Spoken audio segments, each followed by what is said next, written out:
चाहिँ अब खानाकुरोमा काममा चाहिँ अब एउटा इतिहास अब अभिलेख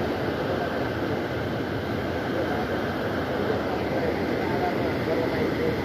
अभिलेख किन अभिलेख गरिरहँदाखेरि अब हामीलाई भोलि चाहिँ सानो भोट भन्नको लागि चाहिँ भाडा बदल चाहियो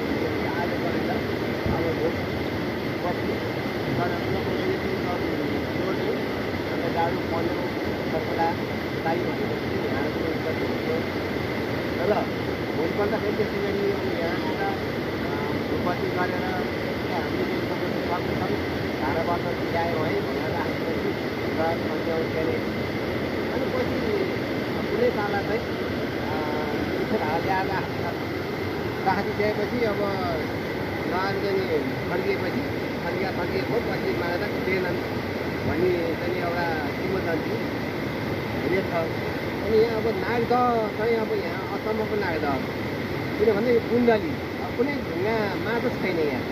अब त्यहाँ कुनै सामान आएर चाहिँ अब पहिलो भलले चाहिँ थुपेछ भने अर्को भल आएर त्यसलाई चाहिँ अब गहिरी आएर त्यहाँ पनि राख्न नदिने त्यो चाहिँ शक्तिशाली र अनि त्यो सँगसँगै हामीले यो बाटो खन्ने क्रममा पनि धेरै हातमा पऱ्यो। लास्टमा समितिमा त्यो भएर समितिको अध्यक्षले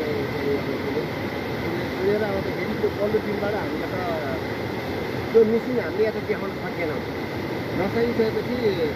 अब के गर्नु त भगवान् अब तपाईँलाई हामीले फर्किएको नागरिक देवता भनेर मानिरहेको थियौँ। तपाईँलाई म खान थपना गरिकन भने पूजा गर्छु मलाई यो कामको चाहिँ अब खर्च गराइदिनु पर्छ भनेर भाकल गरिसकेपछि त्यो बिग्रिएको मिसिन कुनै सामान ल्याउँदा नि बिग्रिने मिसिन ल्याउँदा बिग्रिन्छ गाडी ल्याउँदा बिग्रिन्छ। अनि ठुलो खेती गरिसकेपछि अनि हामी सबैसँग हामी आउनु पर्छ आइसकेपछि अनि पछि हामीले जुन भाकल गरेको हामीले जानी नजानी गरेका क्षमा पूजा भनेर चाहिँ पहिला हामीले यो पैसाको शैली गोलेले पञ्चमेदेखि पारेर ब्राह्मण गुरु बोलाएर पूजा पाठ लगाएर हामी खान थपना गरिकन हामी पूजा गऱ्यौँ र अनि निस्किने क्रममा चाहिँ अब हामी सबैको एक मनले पुजारीले सबै आँट्यौँ जान्ने बाटोहरू आउनु थाल्यो। अनि आइसकेपछि उहाँहरू चाहिँ सबैले अब हामी नाग पञ्चमी दिन यहाँलाई भेट्न आउने अब यो कुराहरू नि दाइ होइन तल